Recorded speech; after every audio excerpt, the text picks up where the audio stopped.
Hola, ¿cómo están? Bueno, este es un video un poco diferente. Tal vez vaya a ser como unos videos un poco diferentes a los que suelo hacer de las lecturas de las cartas astrales, de los tránsitos, de los eclipses, de las lunas, de los tránsitos mensuales. Porque igual pues la astrología es muy reflexiva también y lo pone a uno no solo a pensar mucho, sino a sentir mucho y a experimentar los diferentes arquetipos y también de pronto vaya a hacer alguna serie de videos un poco más reflexivos como este y como el que hice hace 8 días acerca del arquetipo de Saturno en Escorpio, hablando un poquito de pronto de algunas cosas personales, pero no en el sentido de experiencias personales, sino de sentimientos personales, pensamientos personales, reflexiones personales. Y bueno, ahorita pues había acabado de hacer el video para todos los signos del tránsito de la cuadratura entre Plutón y Júpiter, entre Marte y Júpiter y la oposición de Marte y Plutón. Y me sobró tiempo, grabé el video, lo edité, lo subí, todo. Eh, Me sobró tiempo, acabé temprano y no sabía qué hacer. Quería grabar otro video, pero honestamente no se me ocurría nada. Entonces me puse a escribir un rato, a escribir un rato porque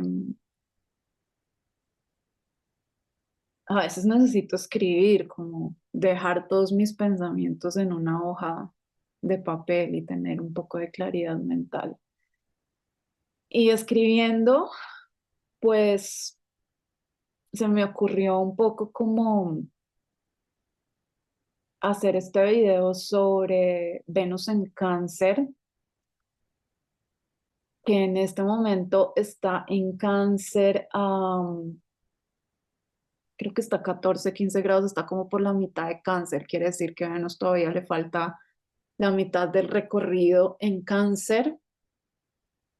Y esos son aproximadamente 13 días o 12 días. Entonces tenemos todavía desde este momento, bueno, desde el momento en que suba el video quizás son 10 días nomás, 10 días, semana y media de Venus en Cáncer. Y bueno, a mí el arquetipo de Cáncer me cuesta mucho porque está en mi casa número 8 y me hace sentir muchas cosas. Cada vez que los planetas entran ahí, cada vez que Venus entra a Cáncer, por ejemplo, siento demasiado, siento muchas cosas y es difícil para mí lidiar con todas esas emociones. Aparte de otras cosas pues muy buenas que materialmente Venus puede traer en la casa número 8 con Cáncer. Pero bueno, ahorita estaba escribiendo porque me sentía como muy bloqueada en mis emociones, me sentía como que quería llorar, pero no podía llorar, sentía que quería expresar lo que me está pasando en mi vida. Bueno, a todos nos pasan cosas, pero no sabía cómo hacerlo, ni con quién hacerlo. Pues porque a veces no es fácil encontrar gente con la que uno realmente se pueda abrir emocionalmente, ¿no? Entonces, estaba escribiendo y como que por fin pude dejar fluir emociones, sentimientos, incluso lágrimas. Y pensé en Venus en Cáncer y pensé en este arquetipo tan difícil que es Cáncer para mí. No quiere decir que para todo el mundo cáncer sea difícil, lo que Venus en cáncer sea difícil. Esto es más como para las personas que, por ejemplo, tienen cáncer en la casa 8 o en la casa 12 o en la casa 6 o que tienen demasiados planetas en cáncer. Yo he conocido gente con planetas en cáncer como la luna o ascendente cáncer, con las que he tenido vínculos importantes, eh, y son personas muy emocionales. Este arquetipo de cáncer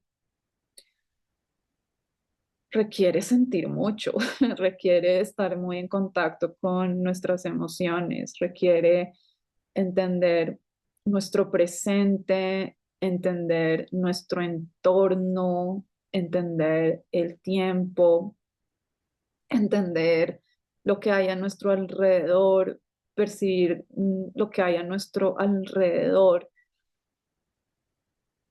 Y ya les voy a explicar por qué tiene que ver con todo esto y también desde un sentido un poco más literario y porque, bueno, cuando estaba escribiendo, entonces se me ocurrió como pensar, bueno, qué escritores tienen a Venus en cáncer o qué escritores tienen al Sol en cáncer. Y me puse a investigar qué escritores tenían el arquetipo de cáncer fuerte y encontré que Marcel Proust tiene el Sol en cáncer. No mire exactamente su carta astral, no sé cuáles son los aspectos, tampoco quiero mirar. Eh, pero me pareció como muy curioso y muy acertado y muy interesante que Marcel Proust tuviera el Sol en cáncer, porque la luna es un arquetipo eh, que se trata de nuestro entorno y se trata del tiempo. La luna tiene que ver con las cosas que están más inmediatas a nosotros. Mi profesor de astrología siempre nos describe a la luna como todo lo que está a nuestro alrededor, como en una película. La luna representa la escenografía, el setting, la fotografía. em, Representa, digamos, todo lo que sucede alrededor, pero que no es como lo principal. O sea, sí es importante y digamos que sin lo que está alrededor, pues no puede haber desarrollo de la trama. Pero no tiene que ver como con la actuación de los personajes o el guión principal, más bien, de una película. Es lo que está alrededor. La luna, por eso también la luna es el tiempo, ¿sí? Y si uno se pone también a pensar en la luna como el arquetipo del tiempo, pues sí, la luna es el tiempo, porque no hay nada que marque más el tiempo que la luna. Eh, y bueno, me pareció muy curioso por el libro que escribió, pues por su famosa obra de En búsqueda del tiempo perdido, pero no, digamos, obviamente que tiene todo que ver en el sentido de el título y del tiempo, porque la luna está relacionada con el tiempo, pero también tiene que ver mucho. Ahorita estaba leyendo como el inicio de ese libro. Mm, y ahorita quizás lo lea para que ustedes puedan entender también un poco este arquetipo de cáncer y de la luna y cómo Marcel Proust en serio pudo plasmar en esa obra el arquetipo de cáncer tan perfectamente bien. Porque ese libro de Marcel Proust representa, o digamos, lo que él escribe en su libro es una descripción del tiempo en relación a su entorno, ¿sí? Y no hay nada que escriba mejor eso y que esté relacionado directamente, eh, perdón, están llamando, que esté relacionada directamente con cáncer. Cáncer es,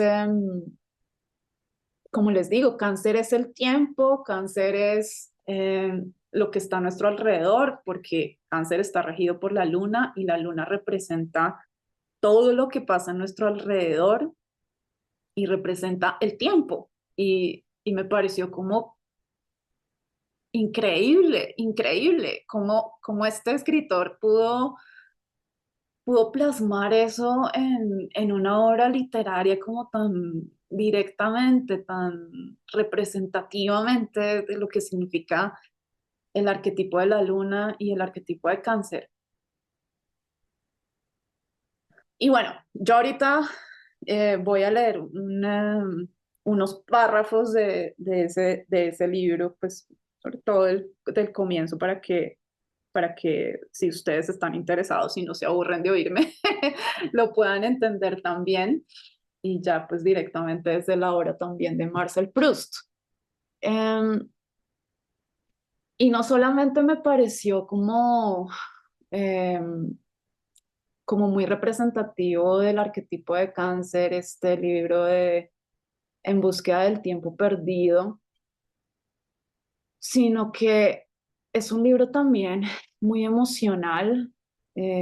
Cuando uno empieza a leer el libro de verdad, eh, uno puede también entrar en contacto también como con la melancolía y como hay un sentimiento en el protagonista, pues, que habla en primera persona de ese libro, como de su desazón y de su tedio también, de su tristeza, también se siente mucho.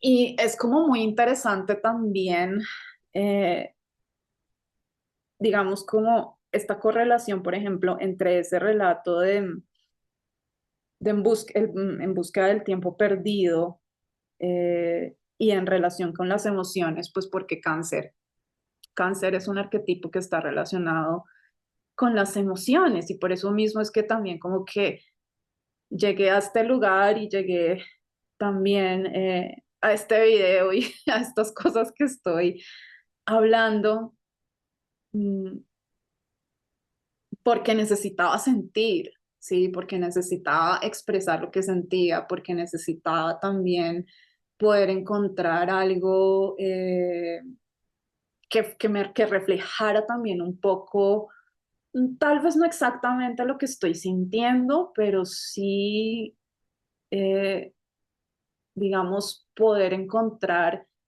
en la literatura o en el arte una emoción, y una emoción que se sienta real, que se sienta genuina, que se sienta auténtica.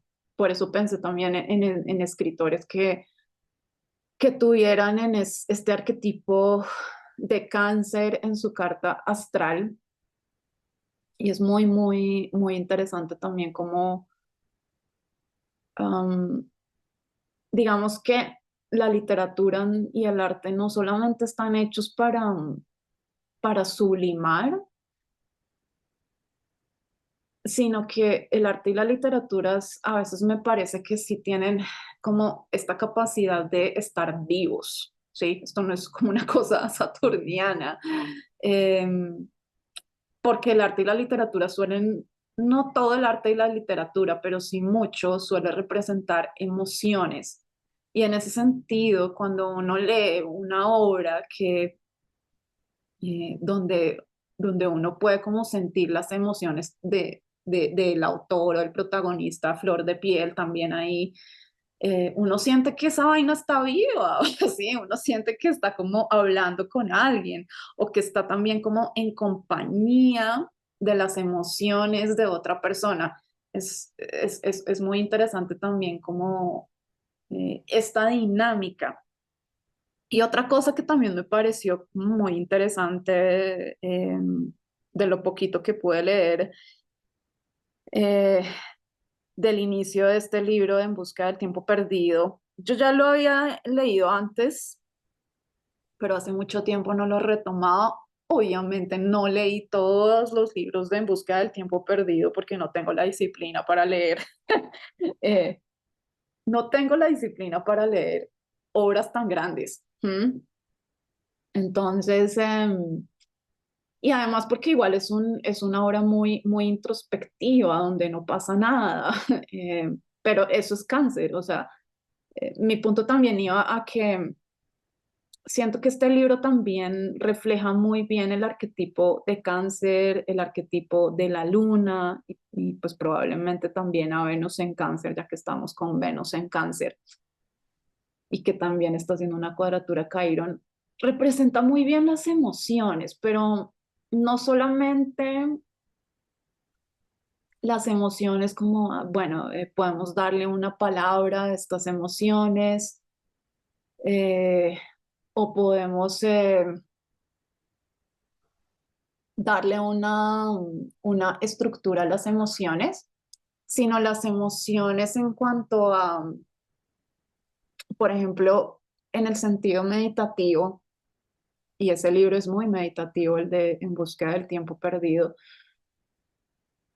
en cuanto a que las emociones son como la luna, las emociones van y vienen, las emociones pasan, las emociones son una energía que no es estática, que en un momento nos sentimos de otra forma y a las 2 horas nos sentimos de otra forma o al otro día nos sentimos de otra forma, como la luna, ¿sí? La luna representa las cosas que son, que cambian muy rápido en el tiempo y por eso también me parece que Proust logra como reflejar, reflejar un poco eso porque digamos como que también en la descripción de un entorno, ¿sí? Y en la descripción también de las cosas que existen alrededor, uno también puede como entender la volatilidad de las emociones y entender que las emociones son como el tiempo, que las emociones son como las cosas que pasan alrededor y que simplemente van y vienen y que son como las olas del mar o son como los días que pasan y que hacen parte como de la cotidianidad y del momento. Eh, Eso no quiere decir que digamos, eh, ¿cómo decir esto? Um, que uno pueda, que por el hecho de que las emociones, digamos, estén ligadas con el tiempo y que varíen tanto y que sean tan volátiles, que uno, que digamos que evadir las emociones, sí, evadir las emociones, uno puede evadir las emociones y evadir las emociones es fácil, digamos que también uno puede utilizar la volatilidad del tiempo y de las emociones para poder evadirlas, ¿sí? Como uno puede hacerse este hack mental de decir, bueno, mañana igual es otro día y me voy a sentir mejor y la luna va a estar en otro signo y ya va a pasar esta vaina. Además, ahorita tenemos a la luna en cáncer. Eh, pero digamos que en cuanto a la obra de Proust, me parece como muy interesante rescatar que leyendo este libro, uno puede entrar en contacto no solo con las emociones, sino con el presente, ¿sí?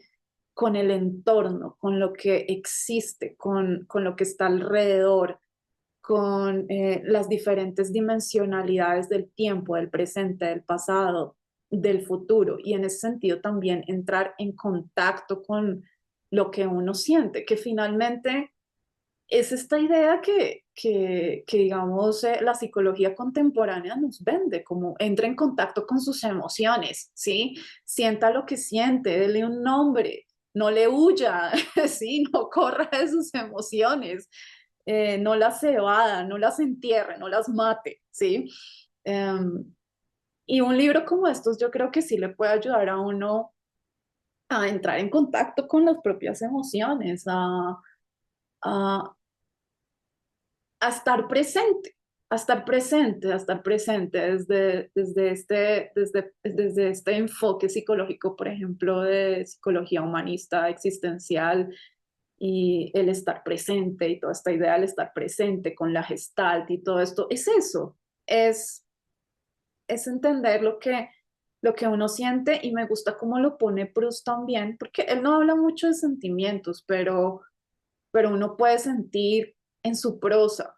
Y por ejemplo, él habla mucho de el entorno y de cómo está configurado el entorno y de cómo existimos en relación al entorno, la luna, que tiene que ver con el entorno, ¿sí? Y de cómo, digamos, nuestra propia también realidad interna y el tiempo se configuran a través del entorno. Y cuando hablo del entorno, hablo de, puede ser cualquier cosa, puede ser de el lugar donde ustedes viven, del lugar donde ustedes trabajan, del escritorio donde están, de las cosas que tienen en su casa, de la gente que ven todos los días, de el barrio donde viven. Por eso es que la luna también eh, como dicen, es que no sé cómo se traduce esto en inglés. Desde la astrología helenística, una de las alegrías o los joys de la luna está en la casa número 3, que tiene que ver con el entorno, con los entornos más inmediatos, ¿sí? Eh, y es muy interesante, o sea, eh, me gustó mucho como leer algunas páginas de este libro y poder correlacionarlas con este arquetipo de cáncer, con el arquetipo también pues de la luna siendo la regente de cáncer, y también como para poder, para poder tratar de experimentar de una mejor forma esta Venus en cáncer que digamos que para algunos de nosotros puede resultar tan complicado eh, entrar en contacto con el presente, entrar en contacto con el entorno, entrar en contacto con el cuerpo. Proust también habla mucho del cuerpo en ese escrito de búsqueda del tiempo perdido, entrar en contacto con el pasado, con la niñez, con la madre. Proust también habla de la niñez y de la madre, ¿sí? Mejor dicho, me pareció una locura cómo Proust coge todas las características del arquetipo de cáncer y del arquetipo de la luna y las explaya ahí, el tiempo, el pasado, la infancia, los recuerdos de la infancia, la melancolía de la infancia, las cosas que vivimos en la infancia, pero no digamos en un sentido traumático, sino en un sentido como melancólico, como eso que ya no va a volver a pasar, o esas historias también buenas que marcaron nuestro, eh, nuestra forma de ser y nuestra historia de vida también, ¿sí? Cáncer es la historia. Cáncer tiene que ver mucho con la historia personal y por ende también tiene que ver mucho con la historia en general. Una persona que es cáncer ascendente o que tiene eh, planetas o varios o muchos planetas ahí, puede ser un historiador, le puede gustar mucho la historia. ¿Mm? Y la historia también en la materialidad. Cáncer también es la materialidad y Proust también lo deja ver bastante bien ahí. Y cuando hablo con la materialidad, quiere decir, esto sí es algo un poco muy saturniano y es muy interesante que lo opuesto sea Capricornio, que rige Saturno.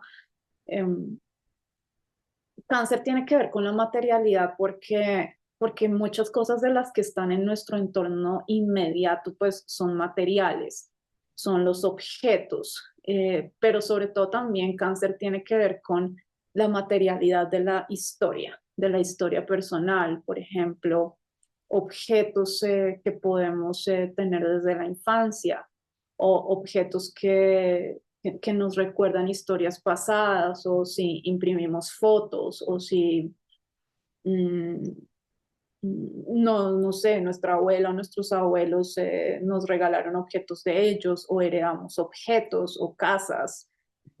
Cáncer también tiene que ver con el hogar y con en la casa en un sentido material, ¿sí? Y cómo podemos estar también como en contacto con nuestro hogar, con nuestra casa y con todo el significado emocional, histórico, vital que tiene un hogar, que tiene una casa, que tiene la tierra de donde vinimos, que tiene los lugares donde crecimos, las casas donde crecimos, los objetos por los cuales también fuimos rodeados cuando fuimos pequeños, e incluso la propia casa donde vivimos es algo muy, muy canceriano, ¿sí? Y Proust habla mucho de todo eso, habla mucho de los lugares donde vivió, del lugar donde vive, del cuerpo, de la enfermedad. Cáncer tiene que ver con la enfermedad. Entonces, bueno, voy a leer, voy a leer algunos párrafos. Me disculparán si no leo bien, pero bueno, quería dejarles como este video un poquito más diferente, un poco más reflexivo, un poquito más literario, no sé, arquetípico, como quieran llamarlo. Mm, y bueno, entonces ahí voy a leerles. Bueno, En busca del tiempo perdido uno, Marcel Proust, por el camino de Swan. Primera parte, Combray 1. Dice, mucho tiempo he estado acostándome temprano. A veces apenas había apagado la bujía. Cerrábanse mis ojos tan presto que ni tiempo tenía para decirme, ya me duermo. Y media hora después, despertábame la idea de que ya era hora de ir a buscar el sueño. Quería dejar el libro que se me figuraba tener aún entre las manos y apagar de un soplo la luz. Durante un sueño no había cesado de reflexionar sobre lo recién leído, pero en muy particular el tono que tomaban esas reflexiones, porque me parecía que yo pasaba a convertirme en el tema de la obra, en una iglesia, en un cuarteto, en la rivalidad de Francisco I y Carlos V. Esta figuración me duraba aún unos segundos después de haberme despertado. No repugnaba a mi razón, pero gravitaba como unas escamas sobre mis ojos sin dejarlos darse cuenta de que la vela ya no estaba encendida. Y luego comenzaba a hacérseme ininteligible, lo mismo que después de la metempsicosis pierden su sentido los pensamientos de una vida anterior. El mundo del libro se desprendía de mi personalidad y yo ya quedaba libre de adaptarme o no a él. Enseguida recobraba la visión, todo extrañado de encontrar en torno mío una oscuridad suave y descansada para mis ojos, y aún más quizá para mi espíritu, el cual se aparecía, el cual se aparecía esta oscuridad como una cosa sin causa, incomprensible, verdaderamente oscura. Me preguntaba, ¿qué hora sería? Oía el silbar de los trenes que, más o menos en la lejanía y señalando las distancias, como el canto de un pájaro en el bosque, me describía la extensión de los campos desiertos, por donde un viandante marcha deprisa hacia la estación cercana, y el caminito que recorre se va a grabar en su recuerdo por la excitación que le dan las despedidas que le acompañan aún en el silencio de la noche y la dulzura próxima del retorno. Apoyaba blandamente mis mejillas en las hermosas mejillas de la almohada, tan llenas y tan frescas que son como las mejillas mismas de nuestra niñez. Encendía una cerilla para mirar el reloj. Pronto serían las 12. Este es el momento en el que el enfermo que tuvo que salir de viaje y acostarse en una fonda desconocida se despierta sobrecogido por un dolor y siente alegría al ver una rayita de luz que por debajo de la puerta. ¡Qué gozo! Es de día ya. Dentro de un momento los criados se levantarán, podrán llamar, vendrán a darle alivio. Y la esperanza de ser confortado le da valor para sufrir. Sí, ya le parece que oye pasos, pasos que se acercan, que después se van alejando. La rayita de luz que asomaba por debajo de la puerta ya no existe. Es medianoche. Acaban de apagar el gas. Se marchó el último criado y habrá que estarse la noche entera sufriendo sin remedio. Me volvía a dormir y a veces ya no me despertaba más que por breves instantes, lo suficiente para oír los chasquidos orgánicos de la madera de los muebles, para abrir los ojos y mirar el calidoscopio de la oscuridad, para saborear, gracias a un momentáneo resplandor de conciencia, el sueño en que estaban sumidos los muebles, la alcoba, el todo, aquel del que yo no era más que que una ínfima parte, el todo a cuya insensibilidad volvía yo muy pronto a sumarme. Otras veces, al dormirme, había retrocedido sin esfuerzo a una época para siempre acabada en mi vida primitiva.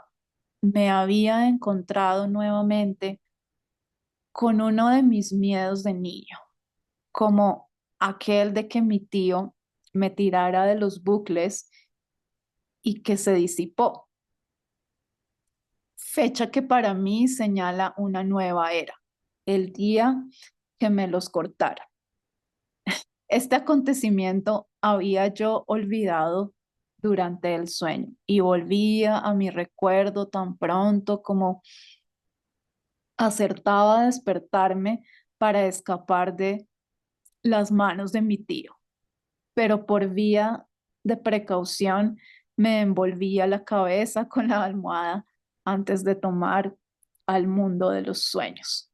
Otras veces, así como Eva nació de una costilla de Adán, una mujer nacía mientras yo estaba durmiendo, de una mala postura de mi cadera, y siendo criatura, hija del placer, y estaba a punto de disfrutar, se me figuraba que era ella la que me lo ofrecía. Mi cuerpo sentía en el de ella su propio calor. Iba a buscarlo y yo me despertaba. Todo el resto de los mortales se me aparecía como cosa muy borrosa junto a esta mujer de la que me separara hacía un instante. Conservaba aún mi mejilla el calor de su beso y me sentía dolorido por el peso de su cuerpo. Sí, como sucedía algunas veces, se me representaba con el semblante de una mujer que ya había conocido en la vida real. Yo iba a entregarme con todo mi ser a este único fin, encontrarla. Lo mismo que esas personas que salen de viaje para ver con sus propios ojos una ciudad deseada, imaginándose que en una cosa real se puede saborear el encanto de lo soñado. Poco a poco el recuerdo se disipaba, ya estaba olvidado la criatura de mi sueño. Cuando un hombre está durmiendo, tiene en torno como un aro el hilo de las horas, el orden de los años y de los mundos. Al despertarse, los consulta instintivamente y en un segundo lee el lugar de la tierra en que se halla, el tiempo que ha transcurrido hasta su despertar, pero estas ordenaciones pueden confundirse y quebrarse. Si después de un insomnio en la madrugada lo sorprende el sueño mientras lee en una postura distinta de la que suele tomar para dormir, le bastará con alzar el brazo para parar el sol, para hacerlo retroceder. Y en el primer momento de su despertar no sabrá qué hora es, se imaginará que acaba de acostarse. Si se adormila en una postura aún menos usual y recogida, por ejemplo, sentado en un sillón después de comer, entonces un trastorno profundo se introducirá en los mundos desorbitados. La butaca mágica le hará recorrer a toda velocidad los caminos del tiempo y del espacio. Y en el momento de abrir los párpados se figurará que se echó a dormir unos meses antes y en una tierra distinta. Pero a mí, aunque me durmiera en mi cama de costumbre, me bastaba un sueño profundo que aflojara la tensión de mi espíritu para que éste dejara escaparse el plano del lugar en donde yo me había dormido. Y al despertarme a medianoche, como no sabía en dónde me encontraba en el primer momento, tampoco sabía quién era. En mí no había otra cosa que el sentimiento de la existencia en su sencillez primitiva, tal como puede vibrar en lo hondo de un animal, y hallábame en mayor desnudez de todo que el hombre de las cavernas. Pero entonces el recuerdo, y todavía no era el recuerdo del lugar en que me hallaba, sino el de otros sitios en donde yo había vivido y en donde podría estar y en donde podría estar. Descendía hasta mí como un socorro llegado de lo alto para sacarme de la nada, para que yo solo nunca hubiera podido salir. En una segunda, en un segundo pasaba por encima de siglos de civilización y la imagen borrosamente entrevista de las lámparas de petróleo, de las camisas con cuello vuelto, iban recomponiendo lentamente los rasgos peculiares de mi personalidad.